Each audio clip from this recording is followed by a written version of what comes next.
Ever wondered how to make your own delicious sourdough bread at home? Well, today, you'll discover the simple steps to create this bakery-style delight in your very own kitchen. To kick off this journey, gather all the necessary ingredients. You'll need flour, water, and salt. But the star of the show is the sourdough starter.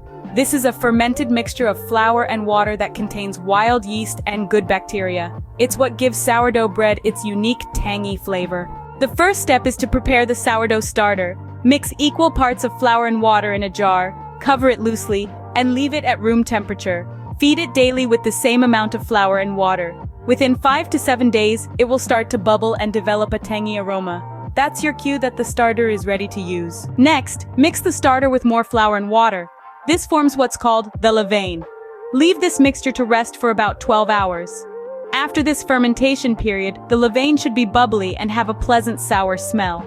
Now let's get our hands dirty. Combine the levain, flour, water, and a pinch of salt. Knead until you get a smooth, elastic dough. That's it. Once the dough is ready, it needs to rest. This process, known as proofing, allows the dough to rise and develop flavor.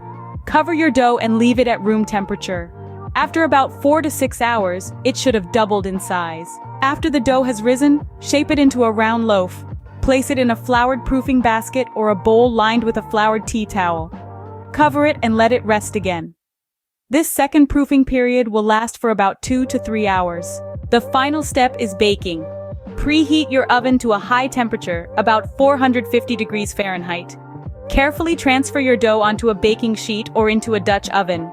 Bake it for about 20 to 25 minutes, or until it turns a beautiful golden brown.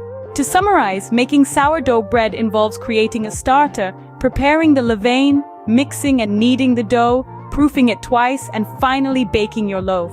It might seem like a long process, but remember, good things take time. And the end result? A delicious, crusty sourdough bread that you made all by yourself, right in your own kitchen. Now, isn't that a satisfying thought? Enjoy the process, and most importantly, enjoy your homemade sourdough bread.